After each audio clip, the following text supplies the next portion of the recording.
Oke, tadi kita berbicara tentang sifat fisik, sekarang kita akan berbicara tentang reaksi kimia dari hidrokarbon gitu. Dan apa aja? Jadi di sini ada pembakaran atau kita kenal dengan oksidasi, ada substitusi, ada adisi dan eliminasi. Sorry ya itu typo, harusnya substitusi. Nah, untuk ciri-cirinya, jadi kalau pembakaran atau oksidasi dia selalu direaksikan dengan O2. Jadi kita tinggal lihat dari A sampai E yang ada O2. Oh, ternyata ada di A. Jadi A ini ternyata termasuk reaksi pembakaran atau oksidasi. Oke, sampai sini paham? Jadi ciri-cirinya harus ada O2-nya. Nah, kemudian untuk substitusi itu reaksinya tunggal tetap tunggal atau rangkap tetap rangkap. Kita lihat di sini ikatannya tunggal, tunggal, dan tetap tunggal. Nah, berarti ini termasuk substitusi. Oke, kemudian yang selanjutnya itu adalah adisi. Adisi itu ciri-cirinya dia berkurang. Jadi dari rangkap 3 jadi rangkap 2, rangkap 2 ntar jadi tunggal. Jadi kita lihat aja yang awalannya rangkap. Wah, ini di sini ada rangkap. Terus kita cek di sini. Nah, di sini tidak ada rangkap. Jadi ikatannya dia ikatan tunggal. Sehingga dia termasuk adisi. Yang B juga ya ternyata. Jadi kita lihat dari situ aja udah kelihatan bahwa dia adisi. Nah, berarti tinggal yang terakhir nih, eliminasi. Ciri-cirinya dari tunggal, kebalikan dia. Dari rangkap 2 berarti ke rangkap 3. Nah, berarti di sini tunggal, terus ada rangkap tiba-tiba. Wah, berarti ini adalah eliminasi. Udah deh selesai satu soal seperti ini. Jadi gampang kan kalau kita tahu tentang ciri-cirinya, itu memudahkan kita untuk menjawab soal-soal pilihan seperti ini. Selanjutnya kita akan memasuki reaksi paling pertama, yaitu adalah reaksi pembakaran atau biasa dikenal dengan reaksi oksidasi. Jadi dia terbagi menjadi 2, ada yang sempurna, ya, ada yang sempurna, kemudian nanti lawannya adalah yang tidak sempurna. Dari yang sempurna, misalnya di sini ada hidrokarbon, saya misalkan CXHY direaksikan dengan O2, menghasilkan CO2 dan H2O. Jangan lupa, ini tuh CO2 ini pasti kalian tahu ini adalah berupa gas karbon dioksida. Jadi kita harus kasih fase-fasenya. Oke, kalau udah jadi ciri-cirinya ternyata sempurna ada gas karbon dioksida atau CO2. Kemudian yang tidak sempurna bagaimana? Tidak sempurna itu sebenarnya ada beberapa referensi. Ya, ada cuma CO, ada yang pakai C-nya. Tapi itu semuanya tergantung ya. Nanti kita lihat dulu di sini. Jadi di sini dia akan menghasilkan gas karbon monoksida, CO, ya berupa gas, dan dia juga ada karbon yang biasanya kita kenal dengan arang gitu ya. Makanya kalau kita bakar sate biasanya ada kelihatan warna hitam-hitam, sebenarnya berasal dari reaksi pembakaran tidak sempurna. Nah, tapi ada juga beberapa reaksi yang dia itu oksigennya sedikit. Jadi dia hanya hanya menggunakan CO dan H2O saja.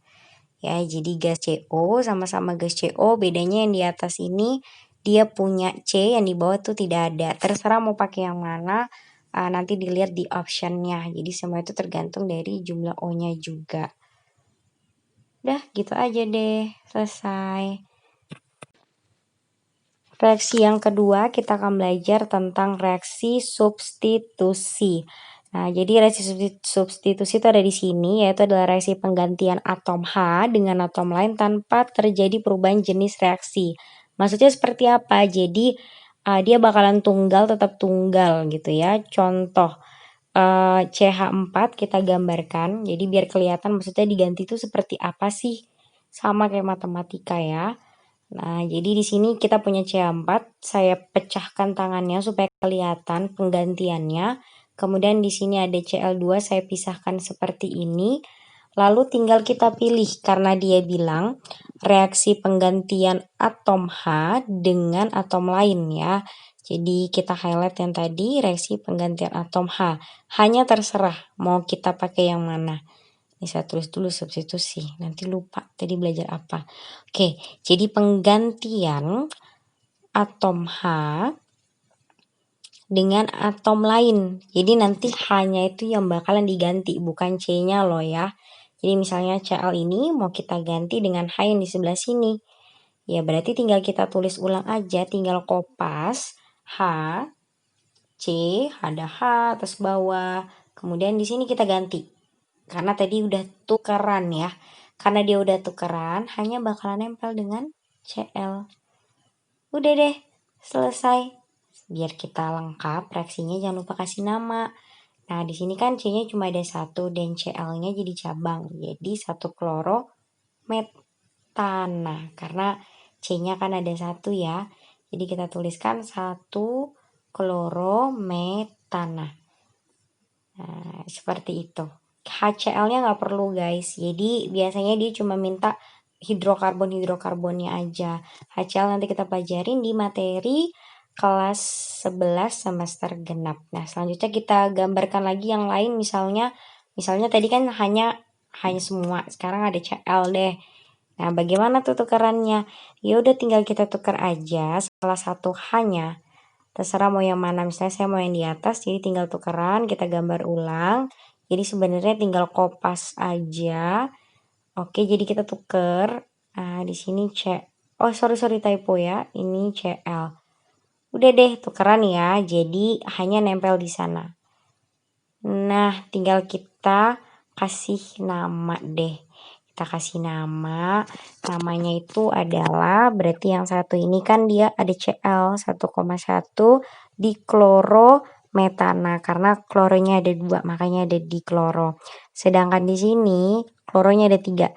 1,1,1 triklorometana. Sebenarnya nggak masalah sih kalau kalian mau nyebutkan diklorometana aja atau triklorometana aja, karena kan cuma C-nya ada satu, jadi it's okay. Udah deh, selesai yang ini. Sekarang kita memasuki reaksi yang ketiga, yaitu adalah reaksi adisi. Apa sih reaksi adisi itu? Jadi di sini udah ada ya. Reaksi adisi itu adalah reaksi penambahan suatu atom pada ikatan rangkap sehingga terjadi penguraian ikatan. Nah, penguraian ikatan bagaimana sih kok bisa terjadi? Jadi karena ada penambahan suatu atom inilah nanti ikatannya itu bakalan teruraikan atau terjadi sebenarnya adalah pemutusan ikatan. Berarti pertamanya misalnya dia rangkap 3, nantinya misalnya dia rangkap 3, dia bakalan putus menjadi rangkap 2 dan rangkap 2 nanti bakalan putus jadi ikatan tunggal. Nah, bagaimana sih contohnya biar kita lebih paham ya tentunya. Nah, di sini ada contohnya, misalnya kita ketemu reaksi yang asimetris, fokusnya ke rangkapnya saja, kita cek. Di sini ada cabangnya di ujung-ujung ya, jadi semuanya tuh sama gitu antara kiri dan kanan.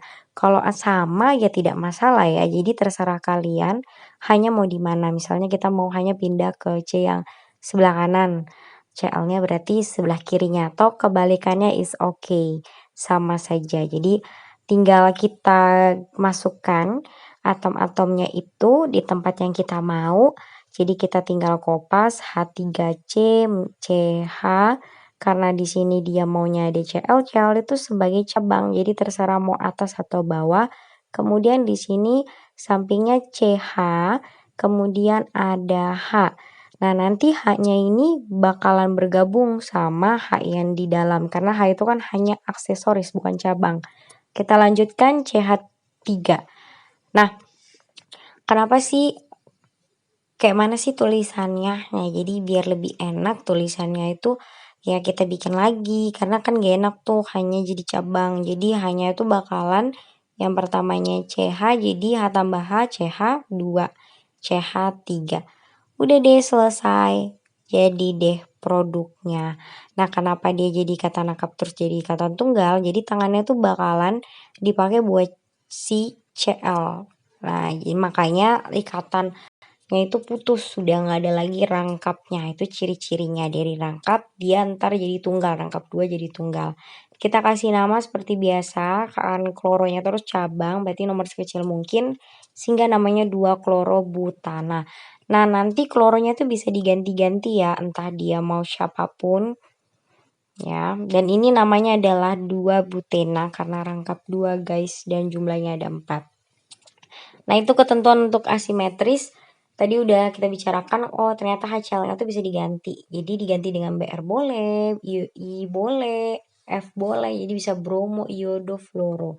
Terserah aja. Ini contohnya kebetulan kloro. Nah, kemudian bagaimana yang asimetris? Oke, kalau asimetris itu berlaku aturan Markov-Nikov. Apa sih aturan Markov-Nikov? Markov-Nikov itu intinya atom H dari HX berikatan. Nah, ini kita gedein dulu ya. Soalnya agak kayak kurang jelas gitu bacaannya. Jadi kita baca atom H dari HX berikatan pada atom C ikatan rangkap. Nah, ini kita ulang nih. Jadi poinnya di sini atom H dari HX di mana hanya itu maksudnya berteman dengan F, Cl, Br atau I, dia akan berikatan pada atom C ikatan rangkap yang telah lebih banyak mengikat atom H, sedangkan X atau halida tadi golongan 7A berikatan dengan C yang mengandung H lebih sedikit. Nah, maksudnya apa sih? Seperti itu tuh maksudnya apa? Jadi kita fokus ke rangkapnya dulu. Kemudian kita interpretasikan dulu kata-kata yang tadi. Jadi kaya itu sebenarnya semakin kaya ya, yang miskin semakin miskin, H-nya maksudnya kan. Itu dia patokannya dengan H. Jadi kayak semakin kaya, miskin semakin miskin. Nah, jadi kita cek yang di sini di bagian di asimetris ya. Nah, di sini tuh hanya itu ada CH, ada CH2. Antara H dengan H2 yang lebih banyak yang mana? Yang H2 kan, berarti H-nya tuh bakalan masuk ke sebelah sini, yang hanya lebih banyak. Sedangkan Cl ke lawannya. Nah, dia akan masuk ke sini. Ya udah deh, tinggal dikasih nama guys. Gampang banget ya. Jadi kita kasih nama, kemudian jadi ntar kita kopas, ganti pulpen dulu. H3C, kemudian CH2, kemudian di sini CH karena ada si Cl-nya, terserah mau jadi atas atau bawah. Kemudian kan tangannya udah dipakai buat Cl, jadi udah nggak ada rangkapnya lagi, hanya masuk pertamanya 2 jadi 3. Ya udah deh selesai. Seperti itu kalau asimetris. Jadi hanya tuh bakal masuk ke tempat H yang lebih banyak. Tapi fokus ke rangkapnya aja ya. Terus kita kasih nama seperti biasa as always. Jadinya 1 butena. Yang di sebelah sana kita harus mengutamakan kloronya dulu. Jadi namanya cabangnya 2 kloro. Kemudian rantai induknya adalah butana. Selesai yang asimetris. Gampang kan? Easy right? Nah, kemudian kita misalnya ketemu sama soal yang seperti ini. Jadi fokusnya ke rangkap juga. Ternyata rangkapnya ini memiliki H yang sama banyak. Ya, ini dalam kotak itu. Sedangkan yang tadi kan hanya beda. Ini tuh sama. Bagaimana nih ketentuannya? Nah, jadi ketentuannya ada di sini. Jika sama, maka atom X dari HX akan berikatan pada atom C ikatan rangkap yang sisinya telah lebih banyak mengikat atom H. Atau clue-nya tuh sebenarnya FClBRI itu akan bakalan masuk ke C ikatan rangkap yang memegang cabang lebih banyak. Ya, jadi lihatnya tuh sebenarnya yang nggak apa-apa, lihat dari H-nya lebih enak. Nah, jadi tinggal kita cek yang di sebelah sini. Ya, di sebelah sini, di sini cabangnya tuh ada isi gini gitu loh, banyak. Di sini masih sedikit. Nah, kalau kita mau memastikan make sure hanya ada 3 tambah 3 6 tambah 1 7. Jadi hanya di sini 7, hanya di sini 1. Nah, bagaimana? Oh, hanya 3, sorry. Jadi nanti dia akan masuk si Cl-nya. Nah, ntar kita ganti pulpen dulu, wait a second. Kemudian Cl-nya ini akan masuk ke yang mengikat lebih banyak, sedangkan H ke sebelahnya. Ya udah deh selesai. Pokoknya lihatnya seperti itu kalau ketemu case-nya seperti itu ya. Nah, jadi kita tinggal gambar produknya. Kita ulangin lagi, tinggal kita kopas. Jadi H3C, aduh salah pulpen, is okay. Yang penting udah kelihatan ya. CH3 karena CH-nya itu nanti bakalan masuk si H-nya, jadi hanya bertambah, jadi bertambah 1. Jadi oh ya ini ya DCl, kemudian H-nya yang bertambah 1 jadi 2, kemudian ada CH3. Selesai. Nah, tapi ini belum lengkap nih, kita kasih nama dulu. Jangan lupa ya kasih nama. Ini penomorannya dari kiri, because kalian ketemuan sama metil, C-nya 1 metil, Cl ini kan kloro bahasa Indonesianya, tapi kalau kita ingat in our mind itu kloro pakai C. Jadi duluan C daripada M, sehingga kita tuliskan 3 kloro, 2 metil, karena dia ada 5 berarti dia adalah pentana. Selesai deh, nanti yang reaktan kalian namain. Finally, kita masuk ke reaksi yang paling terakhir, OMG. Jadi reaksi yang paling terakhir itu adalah reaksi eliminasi, atau pengertiannya adalah reaksi penghilangan suatu atom atau gugus pada suatu senyawa. Atau kata kuncinya sebenarnya karena dia dihilangkan atomnya, dia kebalikan sebenarnya daripada adisi. Jadi dia kebalikan, sehingga ciri-cirinya itu kebalik. Jadi dari tunggal ke rangkap 2, ntar nanti dari rangkap 2 ke rangkap 3. Dan berlaku aturan Side-Zeff, di mana atom H yang tereliminasi adalah yang terikat pada atom C yang mengikat lebih sedikit atom H. Jadi miskin makin miskin. Nah, misalnya ada contohnya ya, ada di sini, dan ini gampang banget because ini semuanya itu C-nya tuh kiri kanan sama aja ya. Terus di sini kita kasih nama, jangan lupa ya, 2 bromo propana because ini Br bukan kloro lagi. Nah, H2SO4 ini sebagai apa sih? Itu sebagai katalis. Nah, katalis ini fungsinya untuk mempercepat reaksinya, tapi nggak akan mempengaruhi produknya, karena nanti terakhiran dia kebentuk lagi. Atau dalam kata lain, kalian nggak usah ngeliat aja, kalau katalis itu abaikan aja. Nah, sekarang kita lihat di sini supaya ada yang bisa keluar temannya Br, H-nya itu kita bikin seperti ini sehingga dia tinggal 2 di sebelah sini. Kan tadi satunya udah ke bawah. Ya udah deh, kemudian mereka berikatan dan akhirnya menjadi kita gambar ulang, kita kopas H3C, CH2, kemudian CH2.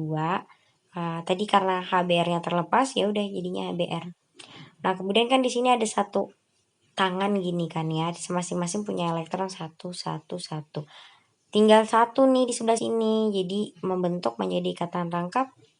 Nah, jadi sepasang elektron tadi sendiri di ikatan rangkap. Selesai deh, tinggal kita kasih nama. Jangan lupa namanya rangkap 2, jadi propena.